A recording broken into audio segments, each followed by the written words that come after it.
Egy idén 50 éves, fából készült Petőfi szoborral gazdagodott Salgótarján a napokban.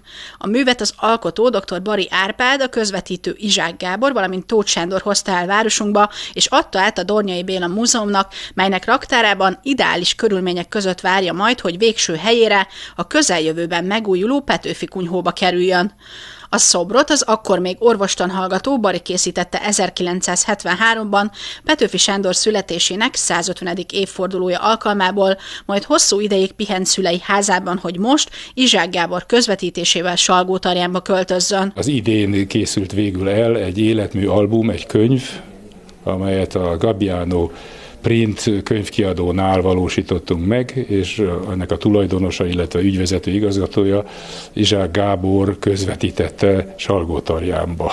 Tehát gyakorlatilag neki köszönhetően jött létre a kapcsolat, és főképp azért, mert és Csomoskő vár alatt van egy úgynevezett Petőfi kunyhó, ahol Petőfi, újra találkozom a helyszínnel, ahol Petőfi maga személyesen is járt, és a Petőfi kunyhóba ennek felújítása után lett tervezve, hogy oda kerül a szobor. Aminek azért örülök, mert ez nyilvánvalóan egy megtiszteltetés nekem. Örülök annak, hogy a szobor olyan helyre kerül, ennyi év után, hiszen 50 éves a szobor, ennyi év után egy megérdemelt, megbecsült helyre kerül, és főleg ami kapcsolatban áll Petőfi útjával is. A Petőfi szobrot az ajándékozási dokumentumok aláírásával hivatalosan Fekete Zsolt polgármester vette át az alkotótól. Nagyon szépen köszönöm.